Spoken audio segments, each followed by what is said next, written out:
WSHAM 101.1 FM, W266 AM, 99.5 FM. The pipeline.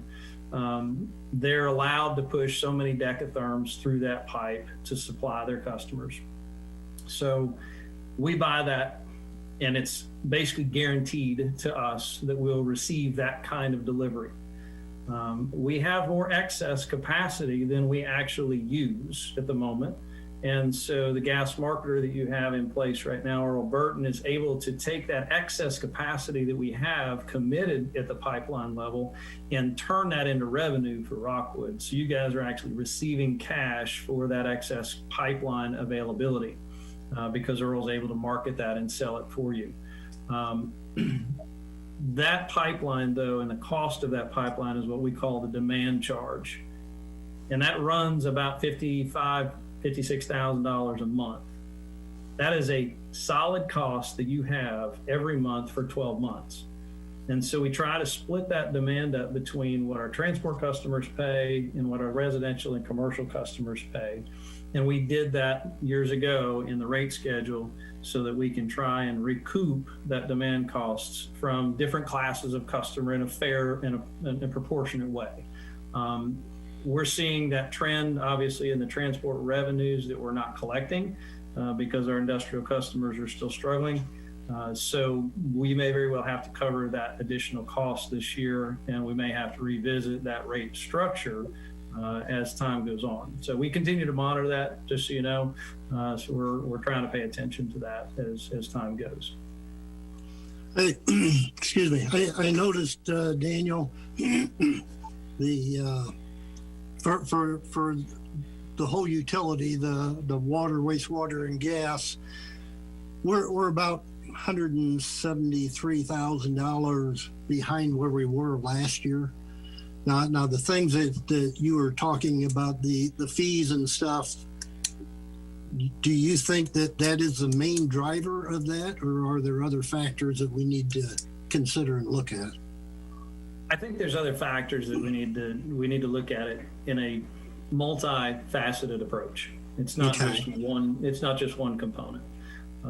Obviously, Kim can speak to the system, the age of the system, and the repairs and maintenance that we have. We did incur a fair amount of overtime in July, so our payroll was heavy, and also our revenues in water. We're seeing a increasing gap between the amount of gallons that we produce versus the amount of gallons that we bill. We looked at that in a little bit more detail this month, and basically it's confirming that your meters are old, and that meter replacement needs to take place fairly soon. Essentially, your meters are a cash register. And meters, as they age, they don't read as efficiently. And so you might be pushing 2,000 gallons through that meter, and it's only reading 1,500 gallons. So you're losing revenue when that meter is not turning properly. Okay. And I believe that we are addressing that. Is that correct, Kim?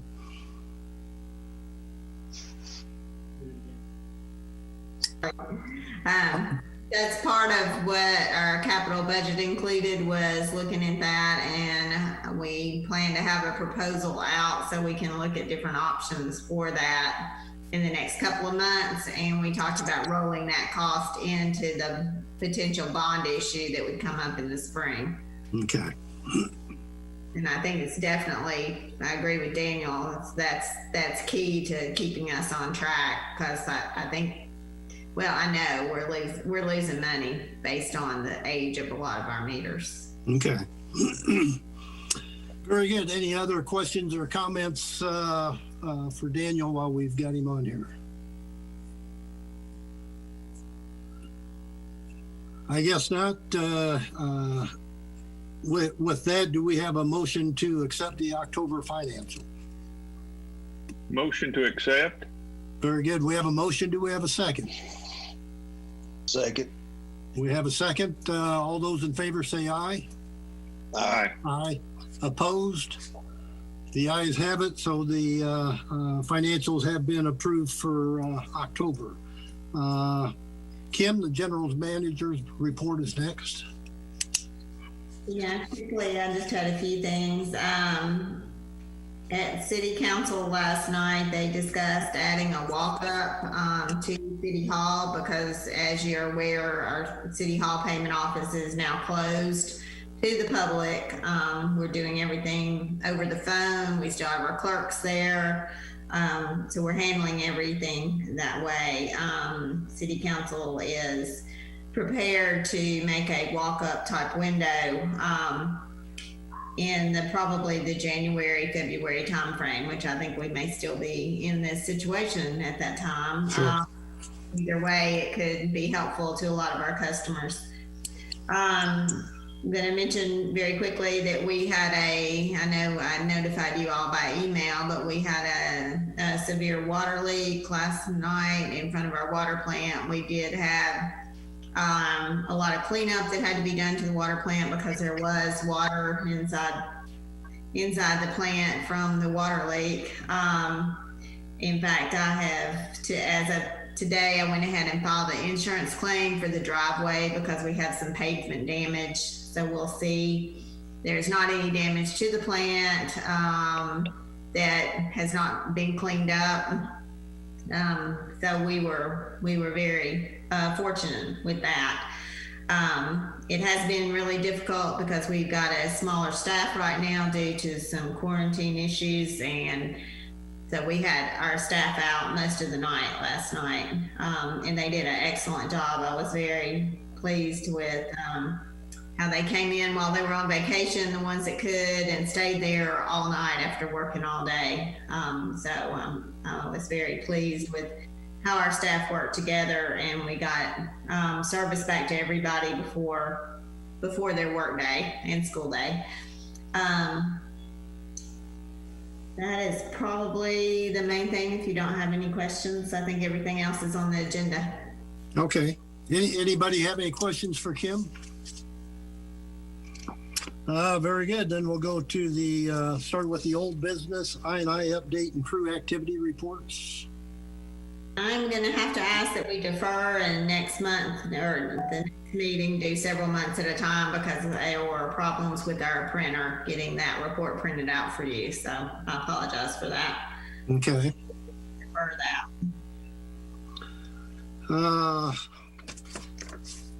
Update employee policy related to COVID.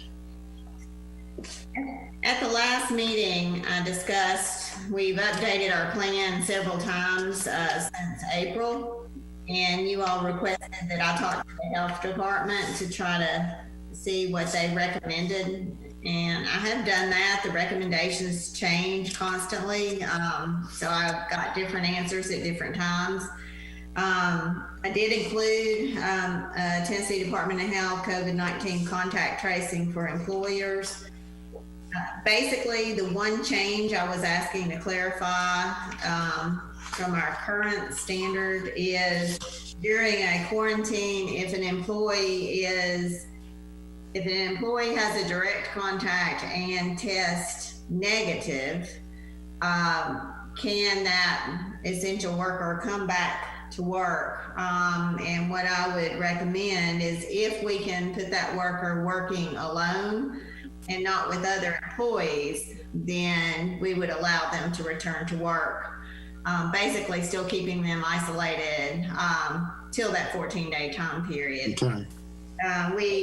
We've had quite a week in the last week, and we have, I believe, 7 quarantined and 2 positive cases right now. So it makes a hardship. So we've definitely got to be extra careful and keep everything under control.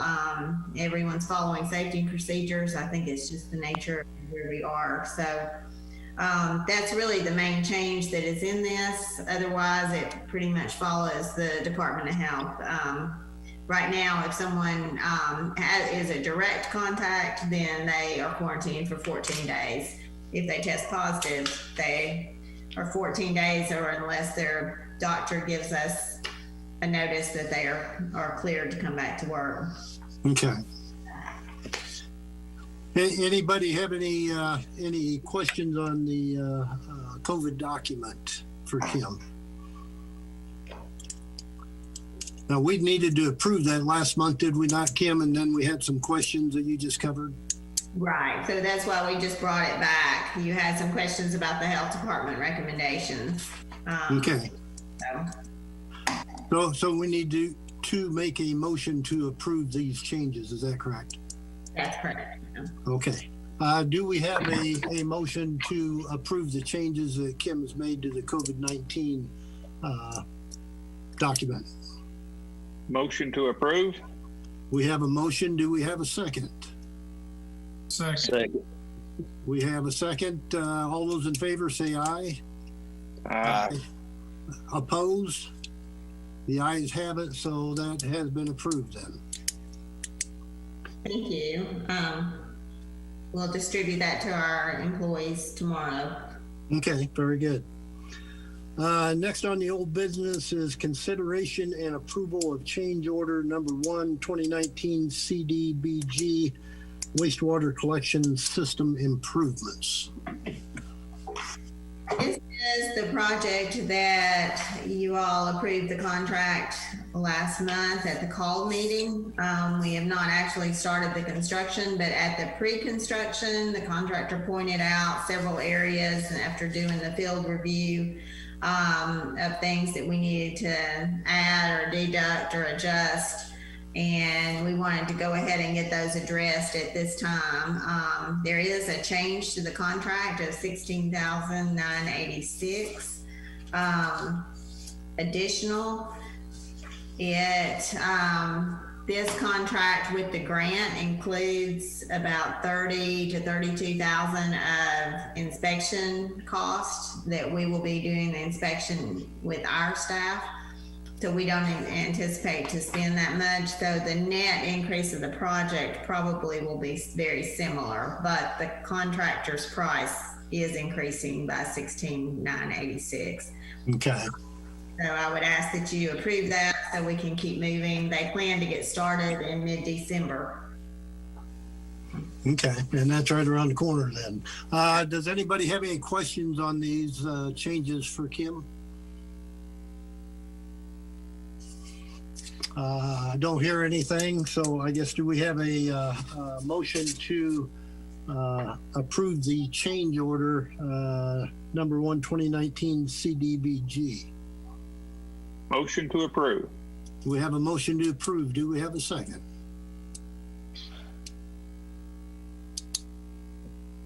Second. We have a second. All those in favor say aye. Aye. Opposed? Okay, then the ayes have it, and the change order has been approved, Kim. New business is the architectural presentation with review and approval of building finishes and layout.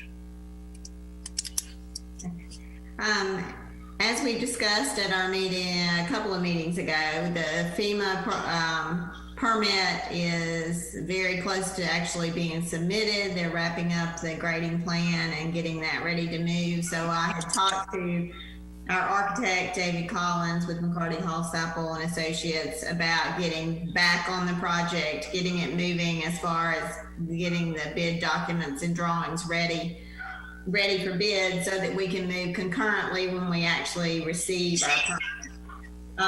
So David is here tonight to go over some of the exterior, interior questions that we need to address so that they can move ahead. So I'll turn it over to David. Okay. All right. Well, thanks, Kim. I guess you want to do a screen share? I think so. I think that'd be the easiest way to show the Yeah. 'Cause that way I can zoom in on stuff and point to things. Yeah. You have it on your screen to share? Yeah. Okay.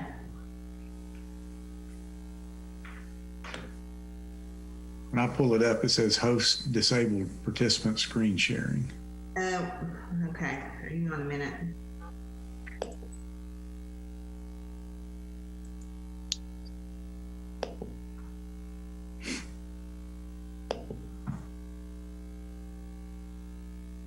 Okay. I should have it checked now for multiple participants. Is it letting me do it? Yeah, here we go. Okay. All right. Can you all see my screen? I can, yes. Yes. Okay, Yes. great. Should have a big blue page on the front of it that says Rockwood Water, Sewer, and Gas Interior, Exterior Finishes Presentation. So, okay. Well, as Kim had mentioned, you know, we've been kind of waiting for you all to run through the process of the whole getting the stream, you know, resurveyed and all that work there, and so now, you know, we're, you know, glad to be working with you all again on wrapping up the building part of it. Just to give you an idea, we were a fairly good way through the construction documents phase of the project when the decision was made that we needed to put the drawing part of it, our drawing part of it, on hold. So, you know, we probably have about 4 to 6 weeks worth of work still to do on our documents to get completed. So that gives you sort of an idea of the timeline of what we have to do to get finished up on our thing. So, but one of the things that we wanted to get the board's concurrence and input on are some of the interior and exterior finishes for both the buildings, both the administration building and the operations building. And Kim, I think we probably have at least one, maybe a couple of board members that are new enough that have they seen the plans and things? I'm not sure how, I can't remember honestly if commissioners, if Bobby and Jeff have both seen this or not. So you all may speak up. Yeah, I was thinking they hadn't, Kim, but I'm not positive of that. It's been a while. So yeah. Well, it's been a while, so we'll go through it in as much detail as you all, you know, want me to do this. So, okay, well, the first, we'll talk about the administration building first. That's the first one that we've got kind of queued up, and show you a site plan of the building. This is west. You all can see my cursor moving. Okay, correct? Yes. Okay, this is West Rockwood Street that I'm pointing to here, and this is you know, South Front Street here, and you know, the building on the corner that you all purchased a couple of years ago and tore down the building that was on the corner. This is the footprint that you see in white of the new administration building. It's a one-story. We're at about 6,000 square feet. And it will house all of the administrative functions for the Rockwood Sewer Gas Department. And that's where customer service folks, that will have a lobby there. Kim's office will be there. The boardroom will be there. The mapping room will be there, and some other, you know, some administrative functions that are in that building. We'll also have a drive-through from a customer service standpoint, and that's located underneath this covered canopy area right here. It'd be similar to a bank teller, you know, a remote bank teller location. So it's actually going to be in this location here. So, you know, your customers that would use the drive-through would come up West Rockwood, turn in along the drive here, do their transaction, and then pull out back onto South Front Street here.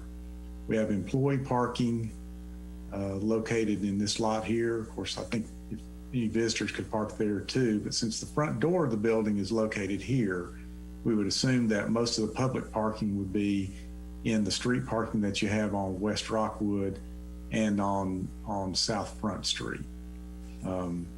So that's kind of how the site works out. Your dumpster location would be back here in the back We also have a location here for an outdoor covered area that employees could come and have a lunch, or a little like a little park setting that you all could use for some sort of outdoor events if you wanted to. There's a space there to do that. So, thought that might be a nice amenity to have for the building. To give you an idea, floor plan wise, again, this has not changed much at all since we stopped working on the project a year or so ago. As I mentioned, here's your front door. This is Front Street. This is West Rockwood Street here. And here's your front door. I think, as you all know, because of the flood study, we're having to elevate the building up off the current building elevation 3 feet or so. And so to get into your front door, we've got a series of steps and handicap ramp that feed off of the corner. Let me go back to the site plan. Feed off of the corner here of South Front and West Rockwood in this location here. And so that's what this is coming in. So you come in through the front doors. This is the lobby space here. This is where the clerks would sit and take transactions, and also set you up for new service and that sort of thing. And then the offices, and this is sort of the demarcation line, a door here and a door here that really separates the public space from the back of house location. And we do have 2 public toilets, single holders in this location here, and the boardroom is located off the lobby as well in this location here. We've got a break room, another small conference room, and various offices and storage spaces back here in the back, kind of behind the I call it the demarcation line. Your mapping room would be located here, and employee restrooms would be in this location here. So looking at finishes, this is going to be I'm pulling up a floor plan. These are all the floor finishes that you see in the different colors.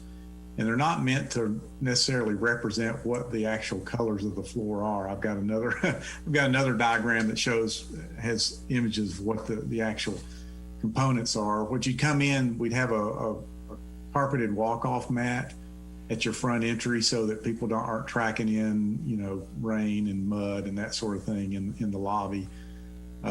We're recommending the use of a porcelain tile floor in the lobby, in the restrooms, and also a tile floor in the bathrooms. That's what that beigey color that you see here. The blue color indicates carpet. So in the boardroom, clerk's room, and most of the office space would be carpeted. The brown is a tile product. It's called, y'all probably heard of it. It's LVT. It stands for luxury vinyl tile. And the luxury doesn't mean it's got a high cost point to it. It's just I don't know why it's called luxury vinyl tile. It just is. But it's that plank flooring that you're starting to see used quite a bit. It's a vinyl product. It wears really well. It's got a soft cushion underneath it, and we use it a lot in offices and schools and those sorts of things. So that's a product that we're showing through a lot of the hallways, the break room areas, the workspace, the mapping room, kind of in the back of house. This darker gray color here is just sealed concrete back. This is janitor's closet and mechanical space back here in the back. So those are primarily the finishes that we're recommending be used in the admin building. The next image, I think, this will give you an idea of the different finishes. And I apologize a little bit because these are photographs of the actual finishes, but it loses something when you can't hold them and look at them and those sorts of things. But and I'll zoom in a little bit on these. These are the carpets. This is the walk-off carpet. It's the black kind of carpet at the front, but this would be kind of a brownish carpet that would be in the other carpeted areas. And this would be the look of the LVT, the luxury vinyl tile. Again, a wood grain look that matches up nicely with the carpet color that we've got suggested for you. Let me zoom out here and get up. Okay, this would be this is the porcelain floor tile that we're recommending. It's in a rectangular shape. You see that used a lot now. Kind of a grayish. It's got some variation in the tone to it.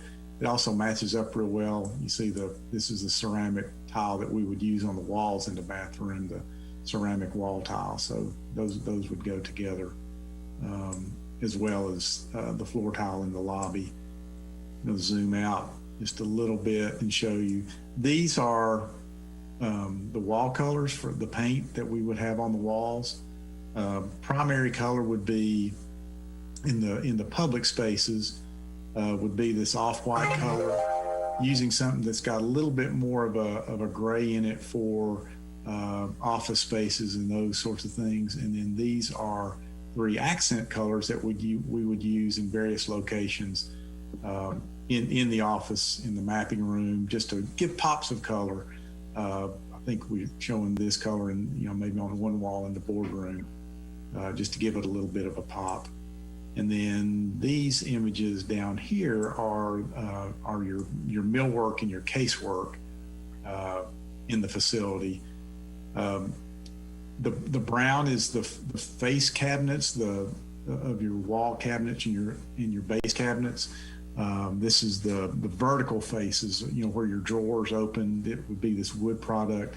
These two here are the countertop colors, and the quartz was what we would use in the lobby, and then the plastic laminate is what we would use sort of back of house. This is quartz is a much more expensive product. It's where you want to have your best foot forward, so to speak. It also wears incredibly well, and then the plastic laminate is more of a utilitarian type of product. So, but it's perfectly suitable for break rooms and the mapping room top and those sorts of things. So this is the palette of basically the palette of colors that we're recommending for the administration building. And we've gone through these with Kim, and I think her initial reactions are she likes them, but of course we want your all's input as well. So before we get off of that, let me show you some images of some of the more public spaces. This is a view of the lobby. This is like if you're coming through the front door, and this would be the reception desk area here. And this would be the second shot, as if you're kind of standing here and looking towards the boardroom area. We've got a high ceiling in this area just to give some volume to that space. And then a couple of other views. We've got a showroom space that is sort of between the lobby and the boardroom. That's where, since you all are a gas utility, one of the things that you encourage your customers to do is use gas appliances. So we've got the opportunity here to showcase various gas products that your customers can use in their home, and hopefully encourage them to become gas users as opposed to electric. We don't want Kendall Bear to have to grab that money from you guys. So that's what would happen in the showroom area. And then this is a shot just of the boardroom, so you get kind of a feel for what that space looks like. We haven't tried to select any of the furniture or anything in the boardroom. That's just a representative space of the boardroom. You'd have a large screen monitor there, and of course we'd have sort of state-of-the-art devices to use for your board meetings and that sort of thing, but also views out to the lobby area. And then of course you're on there's windows on the exterior. So it'd be a very, very pleasant board space. Okay, the next, before we go to the exterior stuff, anything on the interiors for the admin building before we move on? No, I personally, I don't think so. We had a committee working with you guys and everything, looking at colors and stuff like that. And Kim, I know you were on it, and I was on it, and Daryl was on it. And there were a couple of people, employees from the water company on it also, were there not? Yes, we looked at all that together, and then met with the interior designer in David's office, who actually selected the palette and recommended all of these. So we have been through a process. Of course, the board has not been through that process except by committee. So, we want to make sure everyone's comfortable with that. Sure. And it has been a while, so. Yeah, it has. And we did check, because sometimes, materials like carpets and tiles and things like that will, they'll switch them out and the availability won't be there. But we've checked, there's current availability on all the products that we selected a year and a half ago. And so we don't have to reselect anything if you all are happy with the stuff that we picked out a year and a half ago.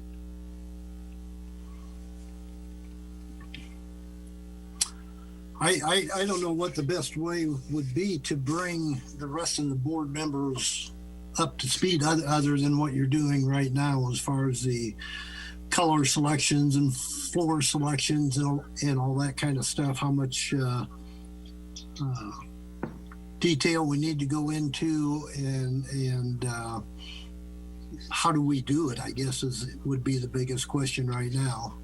A lot of things have changed in the last 18 months. Mm-hmm. Any comments or anything from you guys on how to proceed with this, or?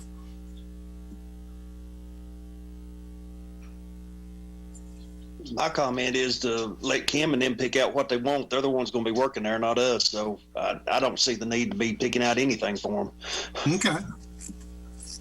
And I understand where you're coming from, Bobby, and I tend to agree with you on that.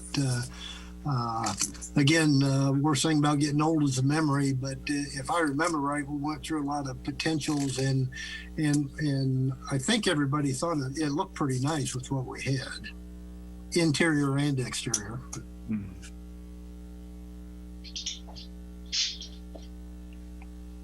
All right. What I discussed with David early on was that we want a updated classic kind of feel for the building. We don't want something too terribly trendy because we want it to last for quite some time.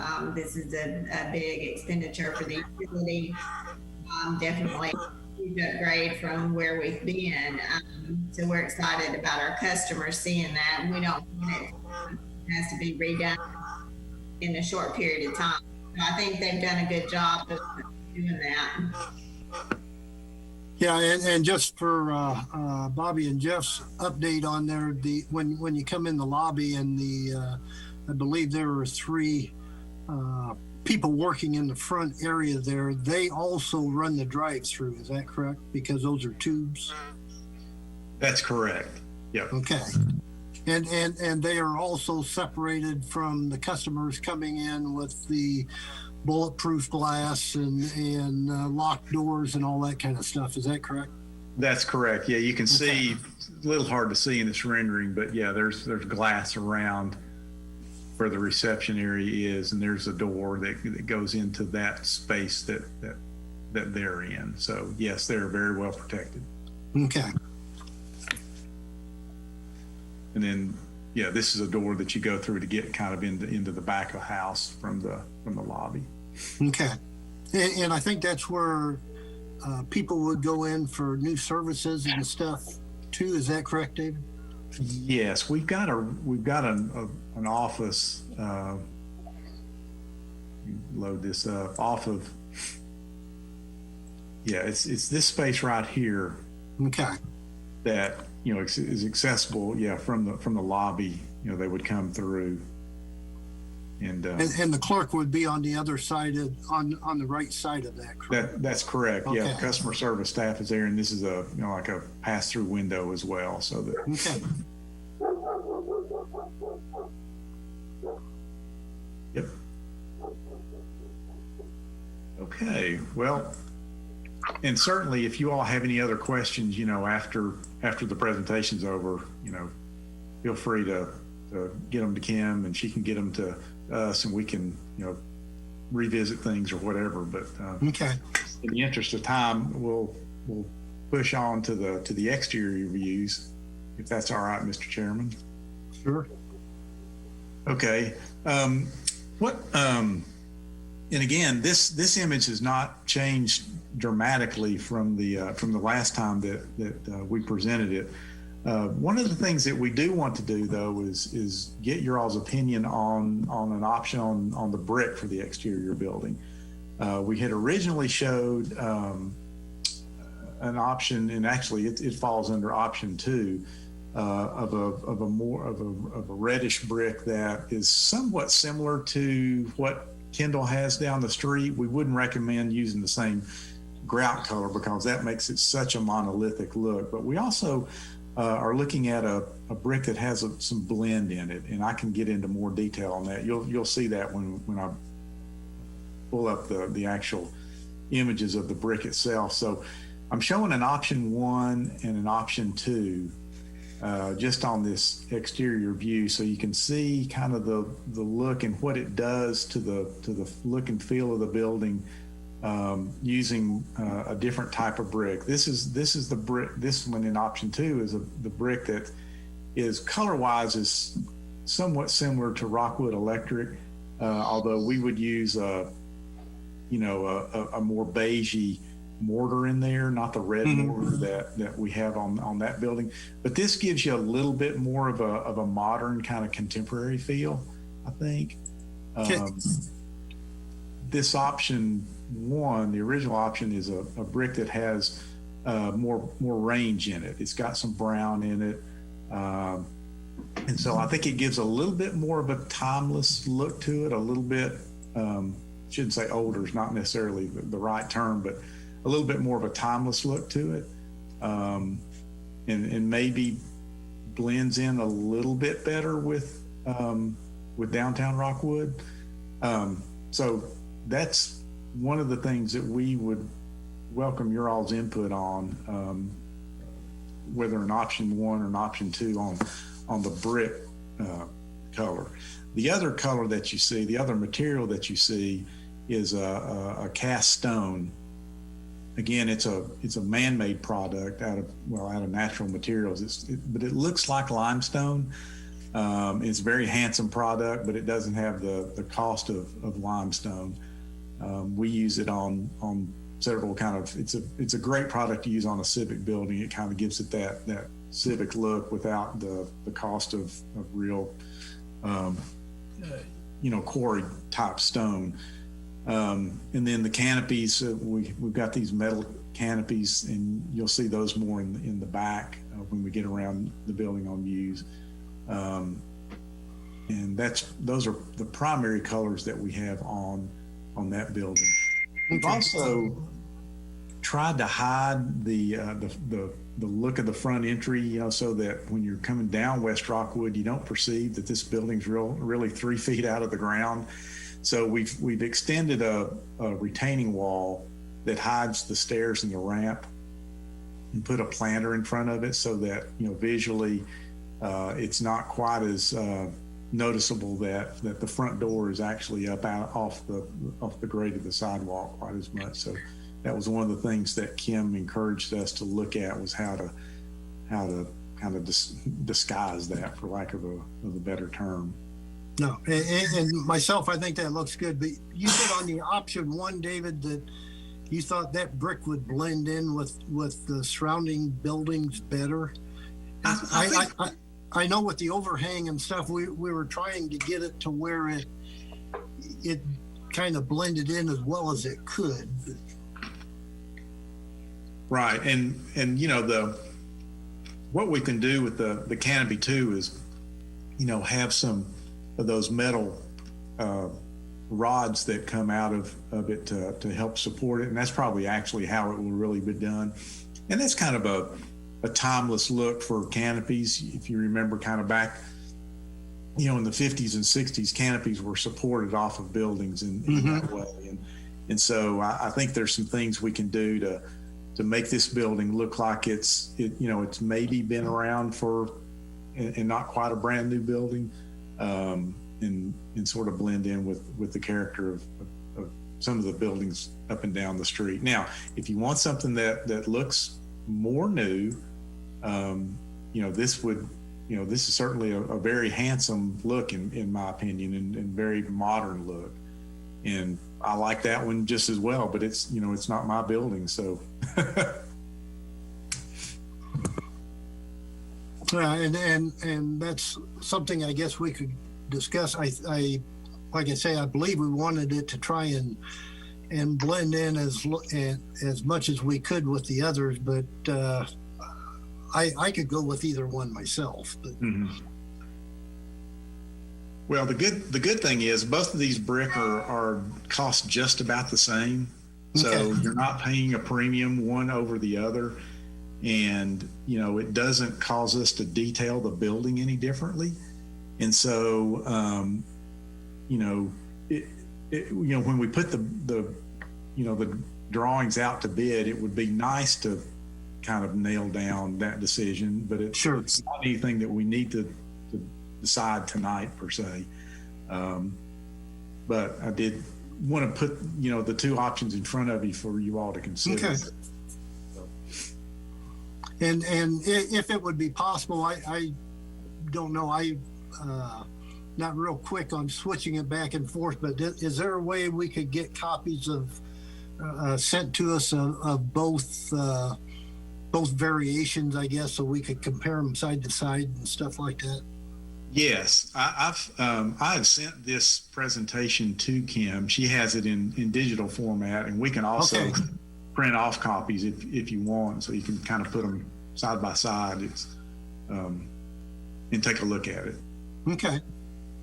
And like I said, it wouldn't make a whole lot of difference to me. I'd like to see it blend in as well as possible, but you know, we could get everybody to vote on it, and whoever votes the most wins, I guess.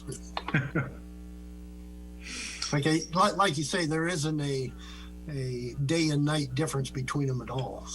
No, we wanted to stay in sort of the reddish range or reddish brown range. I think that's most appropriate for this type of building in downtown Rockwood. So, yeah, you know, it's not, correct.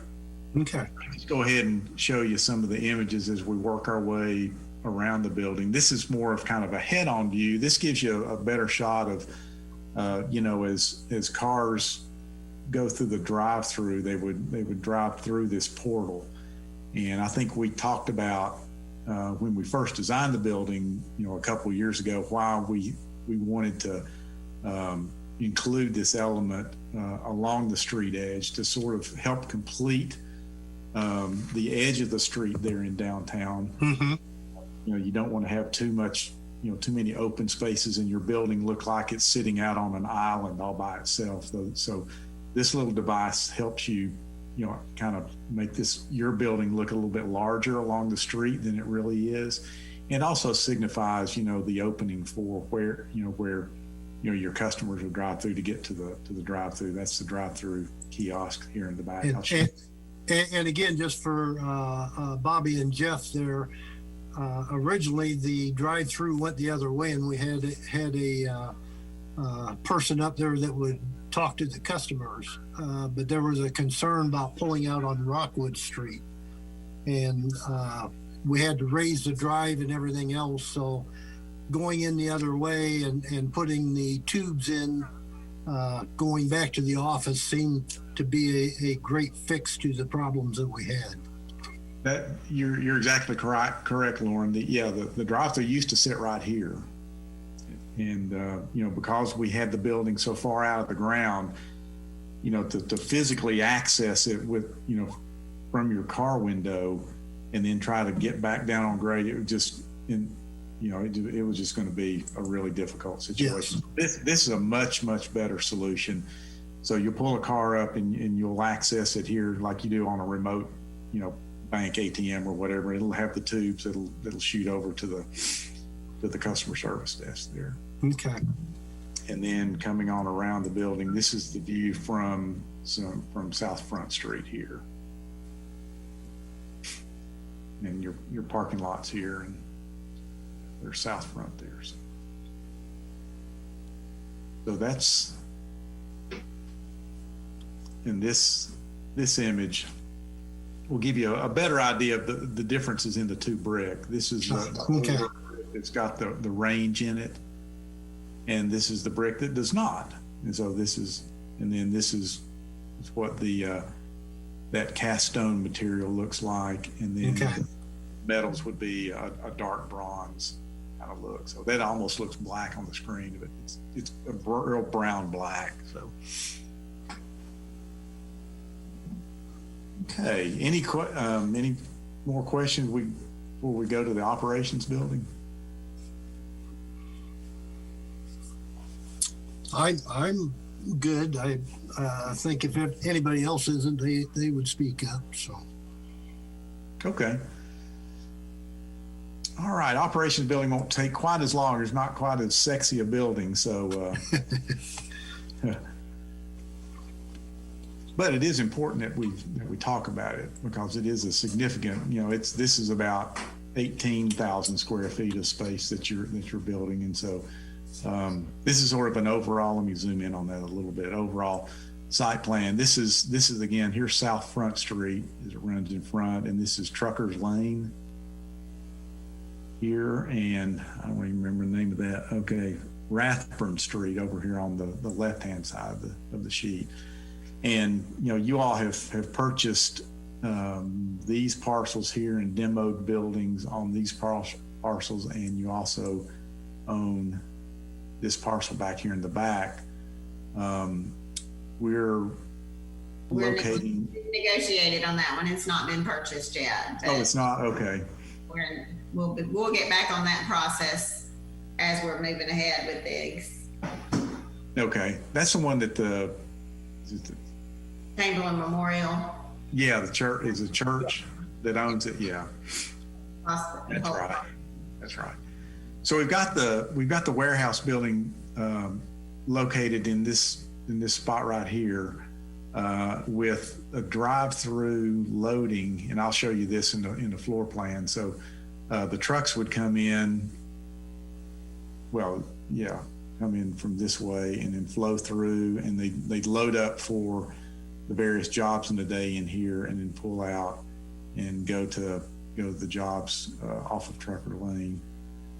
We've also showing some outdoor pipe storage in this location here, and we've got a lot of indoor pipe storage located here, and then we've got some more pipe storage in this location here. As we had discussed with Kim, it will behoove you all to buy these properties as they become available, because your current area for outside storage is pretty limited right now. We feel like we have enough, but you don't have a lot of room to a lot of elbow room in your configuration, but eventually you will when you get the parcels purchased over time. Here's the public parking located here, and some staff parking, and then proposing some additional employee parking off of South Front Street in this location here.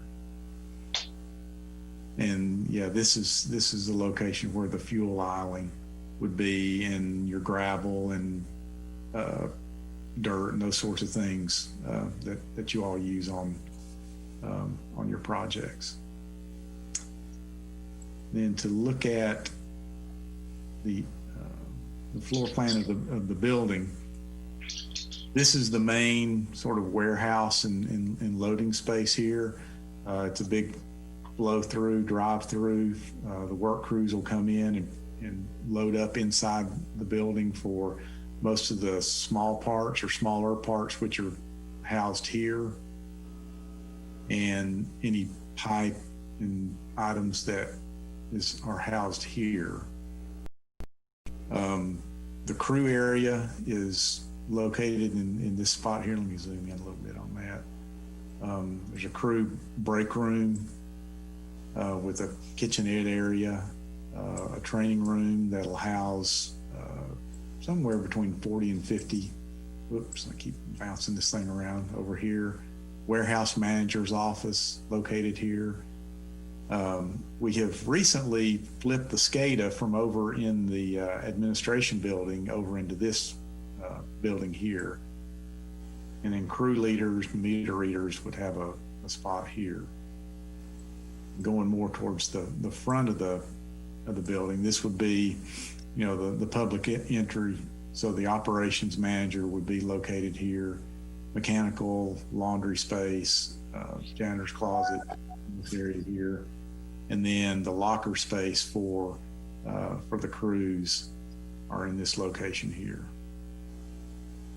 And then up here, we've got a spot for your meters are located here with access to the loading area.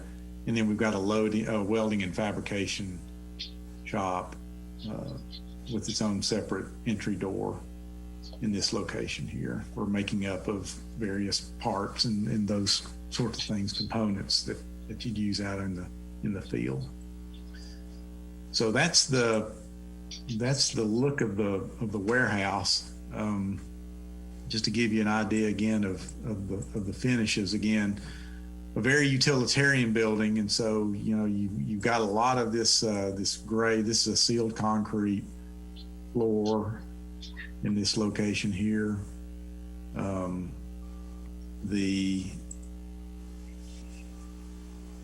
on. And we've got an epoxy flooring. That's this product here that you would see in the, let me zoom in on this a little bit. In the operations manager's office, the hallway, the break room, training room, and in these office spaces.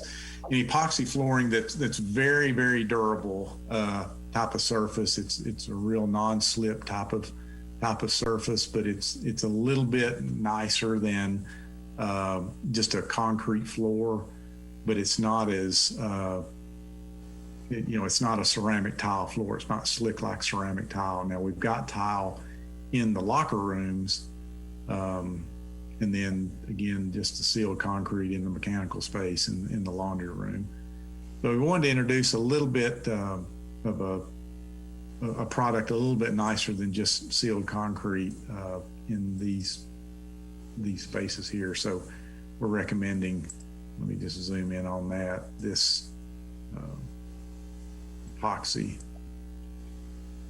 flooring. And you all seen a similar type of product. People can use it in their garages and that sort of thing. So very, very durable, and wears really well. Again, here are your floor tiles in the bathrooms. The smaller tile is used in the shower areas just because it slopes really well, and when you put drains and stuff in it, it's good to use a smaller format tile there. Here's the wall tile that we've selected. This would be your floor tile. This would be your wall tile. And again, picking from the same sort of palette of colors on the walls. Going with a little bit different look for, countertops. We've got butcher block countertop in a couple of locations. And then we've got the or no, that's not countertop. This would be on the faces of the counter of the cabinetry, and then plastic laminate in some locations, and in solid surface countertops primarily in the restroom areas. So again, these were products that we've kind of vetted 18 months ago, and they're all still available. And so just giving you an update on what those are.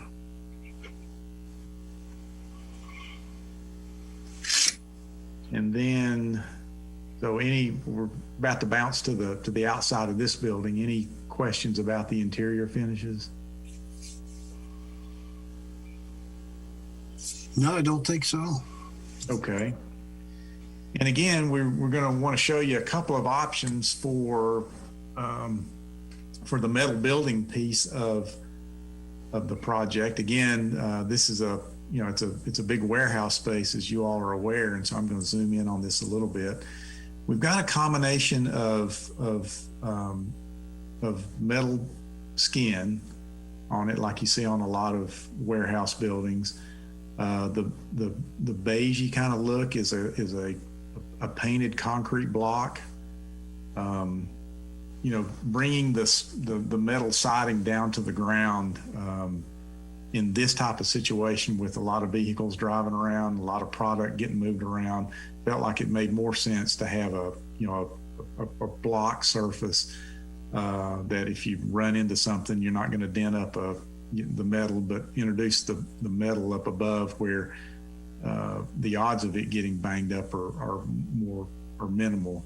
And then around the public entry area, using an accent banding of a little sunshade or some metal fabrication around that, and then picking up on the brick, that whichever brick we selected on the administration building, use that to additionally accent kind of the more public areas of the building. This little trellis area is an outdoor patio space that we have for the administration building.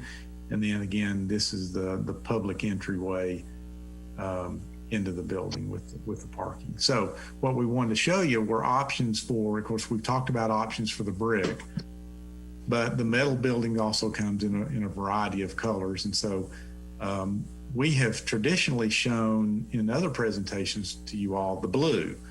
One of the things that Kim asked us, when we met with her about a month ago, was look at another color and perhaps something that's in the hunter green category. So here's an image of the building rendered in a hunter green, or a darkish kind of forest green color. And so you can see, again, it gives it a different look. And, from our standpoint, your all's decision, because it's your building. And again, Mr. Chairman, you all can look at these over time. Again, the colors won't change the price of the project at all. So, it's something that can be decided down the road. So we've got time to make those decisions. Okay, I'm not sure we'd ever looked at any other colors before, but I personally kind of like the hunter green better than just the blues. Than the blue? Yeah. Yeah. Another, and the thing I want to caution you all about too is that, until a particular manufacturer of the pre-engineered metal building is selected, we can't really lock in on any one color, because they're all going to have different shades and variations. Sure. Depending on the manufacturer. But just the idea that it would be one of the darker greens is okay. We're suggesting there. Is there any big difference in how it fades or anything like that, David? Well, the darker the color, it's going to fade a little bit more. But most of these finishes, they use the Kynar finish, and it's a really pretty durable product. But the darker colors will tend to fade, as you would suspect, a little bit more than lighter colors. Yep. So I guess, let me ask a question, David. If the two brick options and the two color options are about the same price, then would it make sense to get the contractor and then have them bring in a couple of samples and choose A or B after we award the contract, or is that too late to do that? No, and that's normally what we would do on the brick. Then I think if you all want to wait on the decision, is we can put an allowance in the bid documents that says, we want to put in your price a brick that runs about, I think these brick run about $450 per 1,000 brick.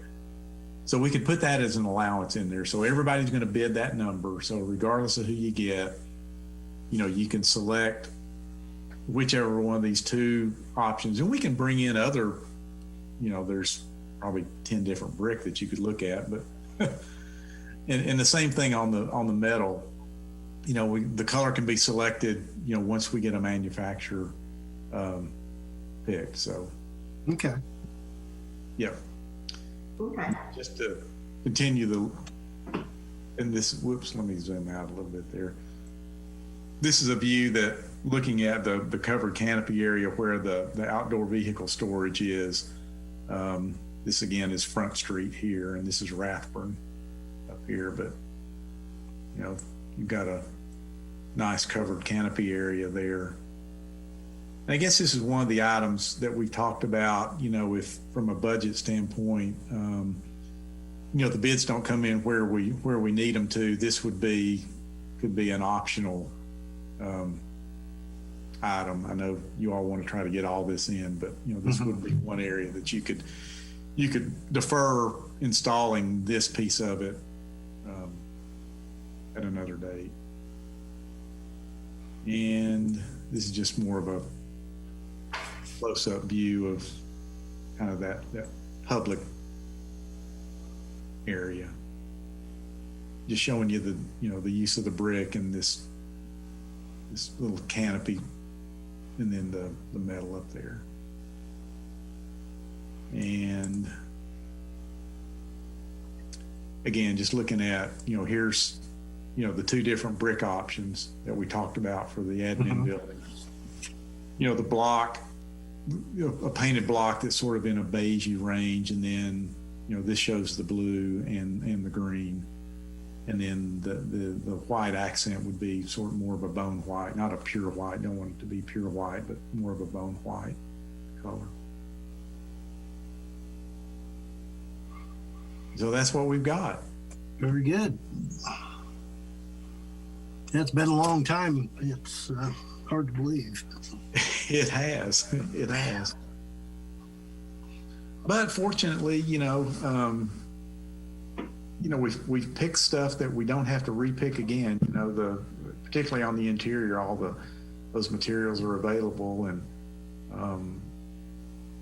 we can move ahead. Like I said, it'll take us 6 weeks or so to 6 weeks to 2 months to wrap up documents. Okay.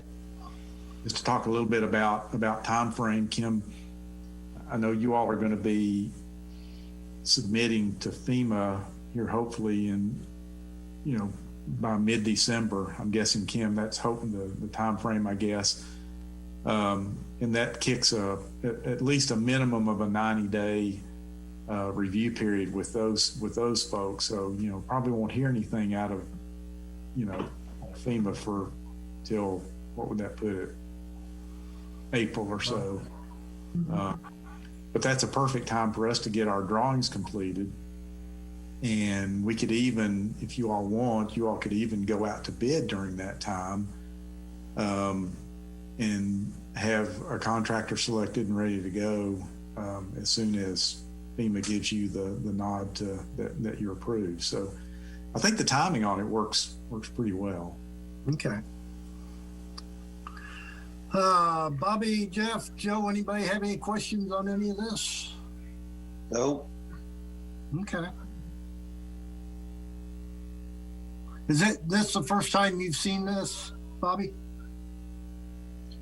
Some of it, I've seen parts of it before. Okay. Okay. We took some of this to city council If you remember. Oh, that's right. That's right. The city council did look at some of the earlier, maybe not in this depth, but the visual of what it was going to look like. So, Yeah, that's The correct. exterior stuff in the drive-through, because I remember the conversation about the drive-through about having to change it. So Uh-huh. Yep. Okay. right. Very good. Thank you, David. We appreciate Okay, it. well, We're excited and ready to move ahead. Amen. Thanks, David. well, you're very welcome. Well, Kim, I'm gonna leave you all so you can, unless there's any other questions that the board has. Yeah. I think I'm good. Are you? I think we're good right now. Okay, great. All right. Have a Thank you good- so much. Thanks, David. Yeah, you all have a happy Thanksgiving too. Thanks, you too, David. Bye-bye.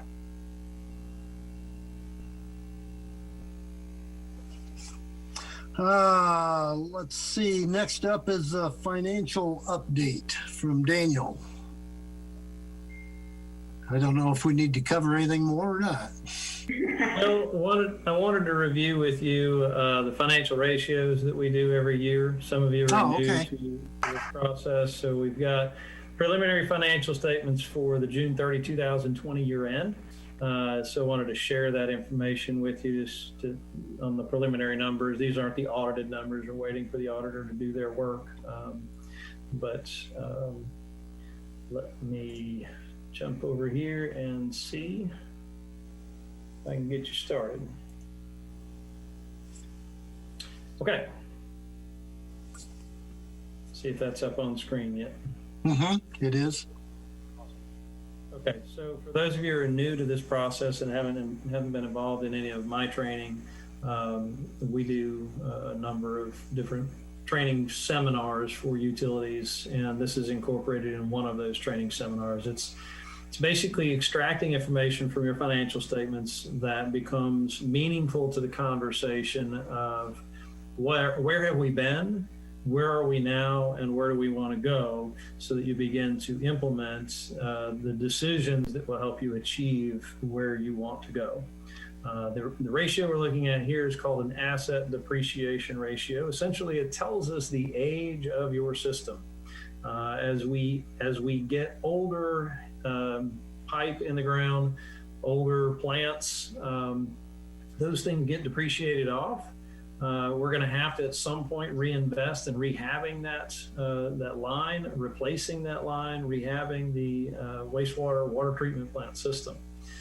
So what we have on the graph itself is 3 lines of demarcation that are colored. Red meaning we need to be paying attention if we're headed toward the red line.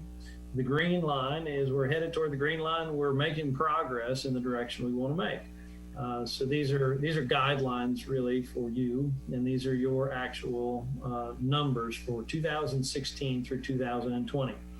So you'll see the $14 million that we have invested, that we have accumulated or depreciated over time for the utility district, divided by the cost of our plant or plants in service of $26 million. That formula gives us a ratio of 54%. So as you see, as we go through time, we depreciate more and more each year. And so that depreciation moves from 14 million in 2016 to 17 million in 2020. Over that same course of time, you've invested in the plant from $26.7 million to $29.7 million. You've put $3 million into improvements into the system. Unfortunately, we're depreciating faster than we're improving. And so you'll see the trend line for that asset depreciation ratio represented in blue, and you'll see it increasing between 2016 through 2020 and creeping closer to that 60% threshold. What that tells us as board members is we're going to have to find some cash. We're going to have to find some funds to be able to make the system improvements we need to make so that we can make an impact and increase the actual life of the system. And that's just one of those things we need to keep on the radar screen. Grants are great, grants are free, but grants are wanted by everybody. So there's a lot of competition for grants. And so we have to think about how are we going to fund that?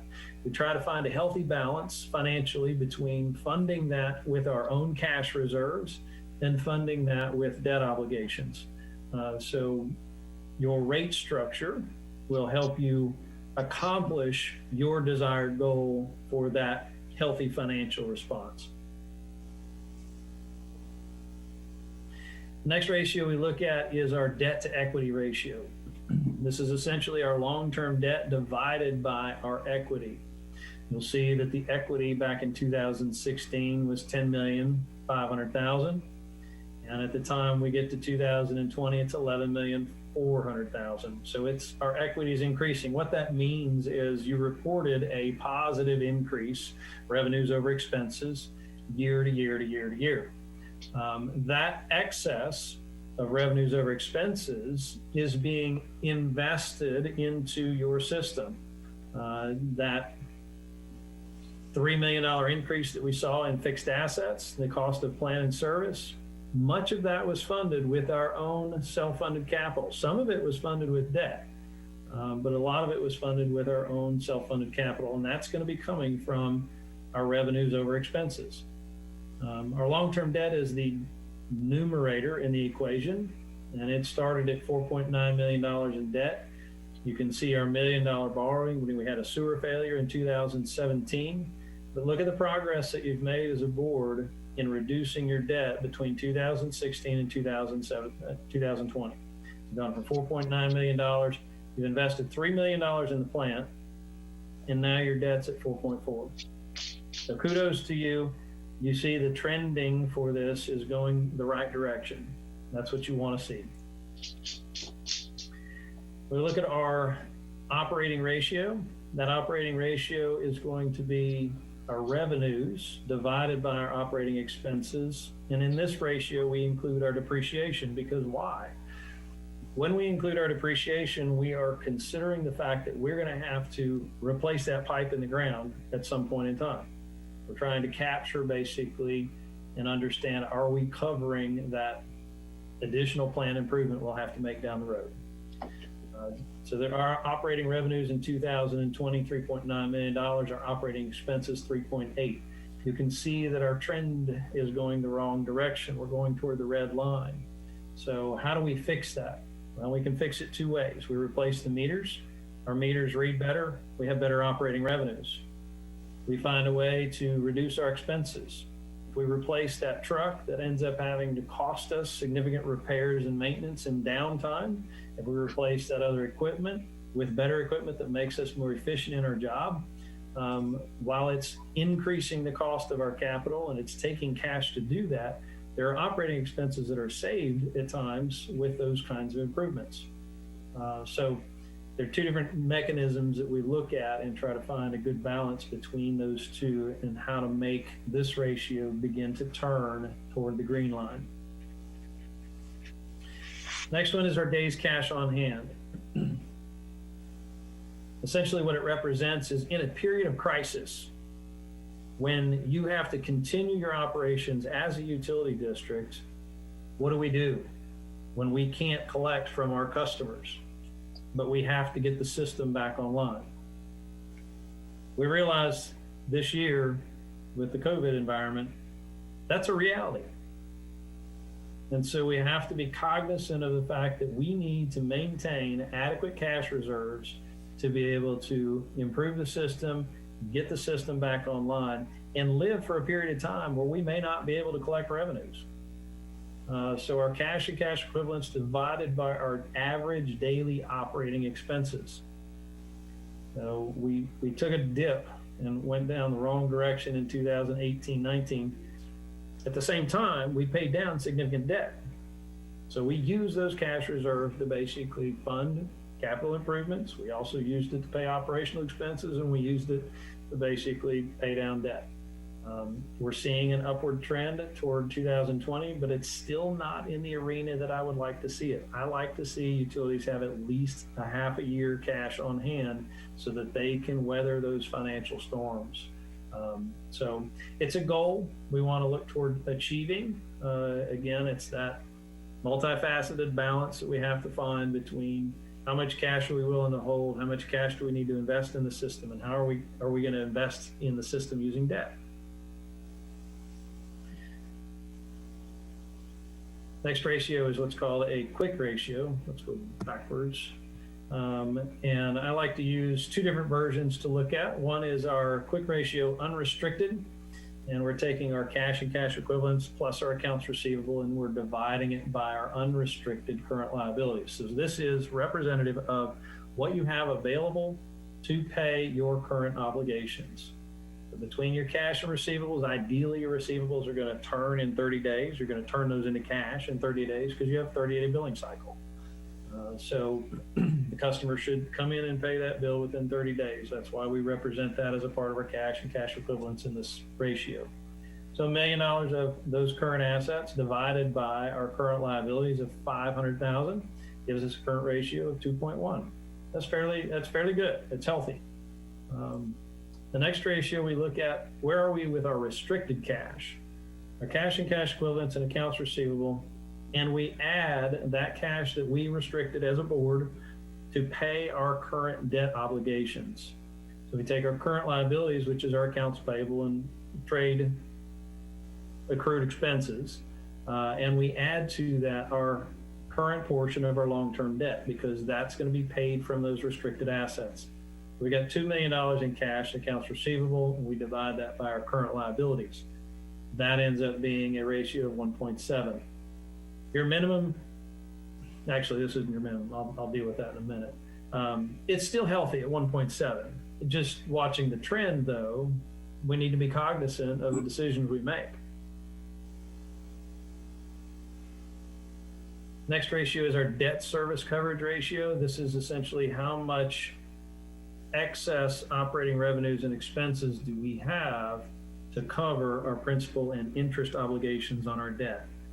This is where the state's going to establish a minimum of 1.2. So when you go to do a bond funding and your projected debt service coverage ratio is below 1.2, you won't get approved from the state. So we've got to make sure that that debt service ratio is going to be above 1.2 when we look at the impact of new debt obligations. So $875,000 divided by our current debt load, this is on an annual basis, $625,000 of principal and interest payments that we owe on our debts. So we've got a ratio of 1.4. We're still healthy, we're still good. But again, the trend line is what we want to watch. And then this is always an interesting, our debt per customer. Again, we take our debt divided by the number of customers. And so this is one that I like to put in our generational concept. Do we want to put this debt on our kids, or do we want to absorb that debt and take it on ourselves by paying higher bills? So that's a conversation that's about our current and our future health. You're limited as a utility because your system isn't growing rapidly. You don't have a lot of growth and development, so your customer base is relatively stable. We see in our higher growth districts, the customer base continues to grow. They can take on more debt, and this debt per customer doesn't change much. But those are the ratios that we look at. So I guess, do you have any questions? Did I go through that too fast? Is there any feedback that you'd like me to go back to and kind of engage in a deeper conversation? Have you sent these to Kim, Daniel? I have, yes. Okay, good. Because we look at them and it's something we need to bring up more often, I think, because we don't, kind of escapes me anyway when we're making some of the decisions. So it's just nice to have that in front of us. So. Absolutely. And certainly I'm available for any of you. If you want to reach out to me by phone, by email, I'd be glad to talk with you individually if you want to have that conversation or talk a little bit deeper about some other things. Again, my training that I put on is approved by the comptroller's office so that you all can get credit for that. Okay. So we can dive deeper into conversations specific to your utility and get credit for it. Okay. Yeah, no, it's something that we need to pay attention to and look at our options and we need to do it more often, I think. So, I think we'll dive deeper into that conversation as we look at this upcoming, funding for the various projects. okay. Very good. Any other questions or I'll send comments? it out to everyone. I'll send a copy of Daniel's presentation and also David's, so you got that and you can look at it when, as you go along. Okay. Fantastic. Any other questions, comments? You have anything, Bobby? Nothing. Okay. Very good. Daniel, thank you very much. Thank you, Daniel. Next up is consideration and approval of proposals for employee benefits agent of record. This is the one you gave to me the other day, Yes. Kim. If you recall, once a year, we actually advertise for an agent of record to shop for our employee benefits. And it's that time to do that. So we received one bid, and that's what Lauren has, that bid to be opened. It has not been opened yet. We received them with the deadline that was published in the paper.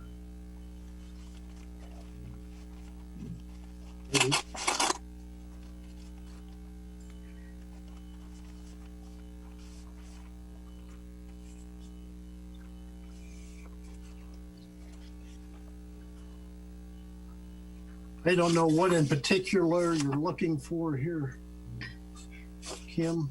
Yeah, typically the request for proposal included experience with the agent as far as evaluating our healthcare coverage, the whole employee benefit package, how they would administer that. It's a fairly thorough proposal. We've had the same agent of record for, I believe, about 4 years. I should have looked it up to be sure. This may be the end of her third year. Sarah McCoy has been who we have had. She has represented us with our employees very well. And I believe, if I'm not mistaken, Lauren, that's who the proposal is from that you're opening. That is correct. Yeah. And you're right. It's got a page in here. I'm not exactly sure what it is, but it says year 2016 sample group. So that 2016 may be correct. But I do remember when Sarah came on board, the difference in what our employees went through with the benefits was it was significant. She's done a great job compared to what we had before. Yeah, she's done an excellent job. She's been very available to our employees and really has gone above and beyond in some of the cases where we've had employees have pretty severe issues with health insurance. So we can, with one bid, that proposal could be approved tonight and we move ahead and leave Sarah as our agent of record, or I can, since we're on Zoom, I can get that information from Lauren and we could consider it at the next meeting, and that way I could send out all that information to everyone. So it's really up to the board. There's not a cost in this proposal as far as, or we didn't ask for a cost in the proposal as far as how much our health insurance costs, dental insurance, things like that. She would be, or whoever is our agent of record is the one that actually shops for those things to get us the best value. So it's not there's not a bottom line number, I guess we're looking for, is my point. Okay, and my own opinion would be, like I say, with the experience we've had with her and the for the last 4 years, and the service she's given us, and she's the only one that bid on it. I would say let's go ahead and get it done. But any input from the other commissioners? Or I make a motion to accept the bid as it come in. okay, we have a motion. Do we have a second? Second. Very good. We have a first and a second. All those in favor say aye. Aye. Opposed? Looks like we're good to go, Kim. Okay, that sounds good.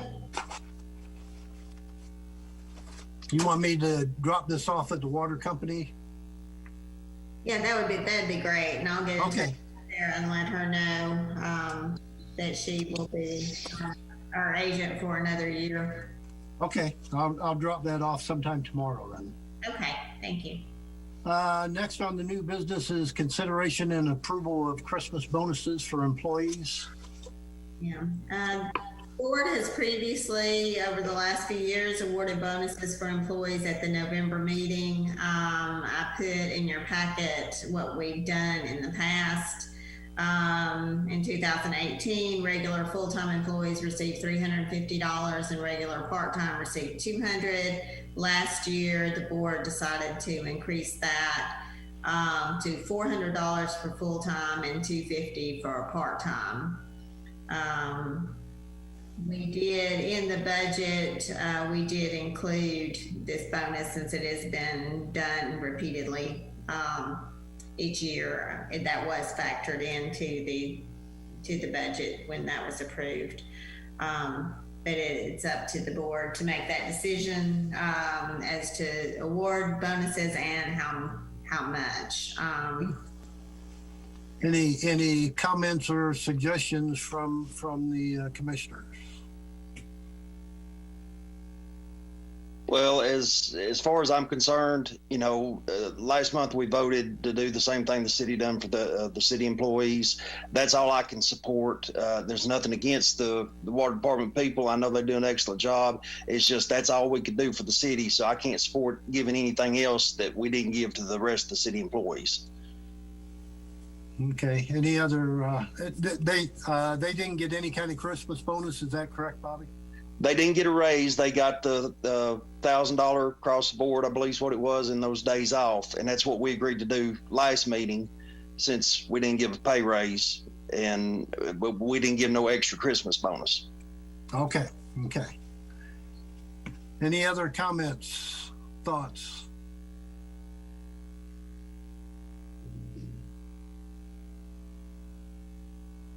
I personally think our guys do a great job, and I would be supportive of a bonus of some type.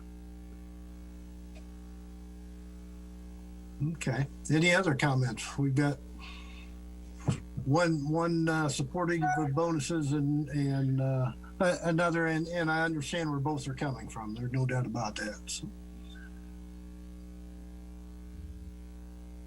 You have any comments or thoughts, Jeff? Not really. I don't want to. I agree with Bobby and Joe.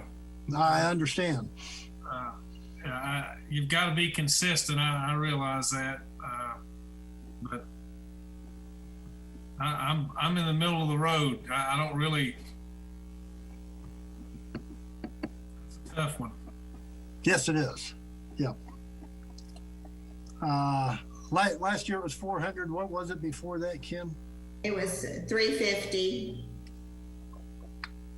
And I guess the other differences are obviously everybody is city employees and stuff like that. Are the requirements? Yeah, I would like to point out that the requirements of the majority of our personnel require certifications and additional education for a larger percentage of our employees, not saying that the city doesn't also have some of those positions also, but we have quite a few certified people on our staff. So we haven't always been equated exactly with either REU or the city. We've had our own budget and our own benefit package. Sure. What did REU do? Any idea, Kim? I don't know. They If were. I remember correctly, it was about the same as what the city done. And that could very well be. I don't have any idea on that. I don't know. I know they have to deal with the union with some of their employees, so their raises and things like that with REU are different than what we do. Sure.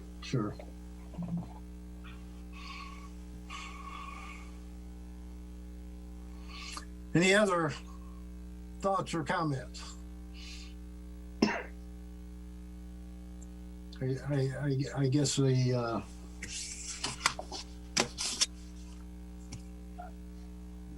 question is if anybody wants to make a motion one way or the other. So I'm going to go ahead and make a motion to have a bonus for this year at the same level as we had last year. Okay. We have a motion to have the bonuses the same as they were last year. Do we have a second?